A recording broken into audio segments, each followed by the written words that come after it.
और किसी काम का नहीं है। ये बात एकदम क्लियर हो गई इस केस के माध्यम से। चीफ जस्टिस साहब क्या कर रहे हैं कि सौभाग्य से वह रिटायर हो गए। सुप्रीम कोर्ट ने उनके सभी फैसले रद्द कर दिए और गवई साहब ने हाईकोर्ट जज पर ये बातें कही। Chief justice B R Gavai ने जस्टिस सुरेश्वर ठाकुर के एक फैसले पर नाराजगी जताई।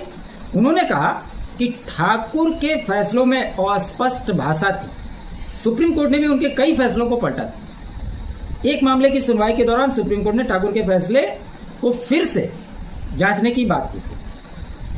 अब इन जज साहब के बारे में थोड़ा जान लीजिए। ये तो खुद न्यायमूर्ति रहे हैं। इनके जो पिता थे ये भी न्यायमूर्ति थे, स्वर्गीय श्री हीरा सिंह ठाकुर, हिमाचल प्रदेश उच्च न्यायालय के न्यायाधीश थे। और इनकी जो माता है निर्मला ठाकुर, वो काफी शिक्षित और एक इंग्लिश की कवित्री हैं।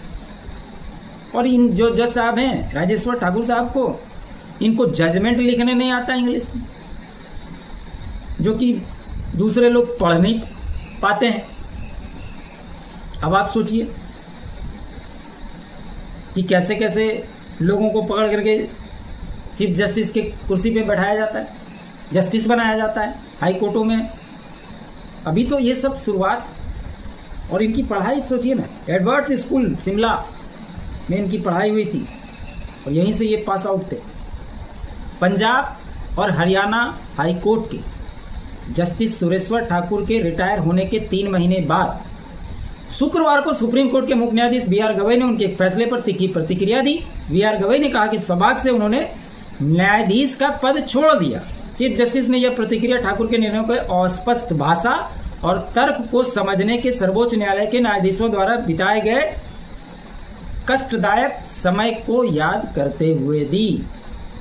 मामला क्या था इसको भी समझना जरूरी है। दरअसल सुप्रीम कोर्ट के मुख्य न्यायाधीश बी आर गवई और न्यायमूर्ति के विनोद चंद्रन सुरेश ठाकुर के नेतृत्व वाली पंजाब और हरियाणा उच्च न्यायालय की पीठ के 1 अक्टूबर 2024 के फैसले के खिलाफ 3 व्यक्तियों द्वारा दायर अपीलों पर सुनवाई कर रहे हैं, जिसमें एक हत्या के मामले उन्हें वरी करने के निचली अदालत के फैसले को पलट दिया।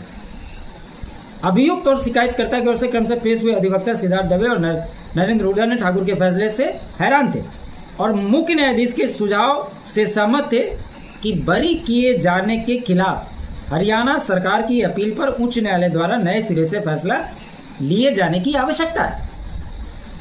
मुख्य न्यायाधीश ने कहा कि सुप्रीम कोर्ट में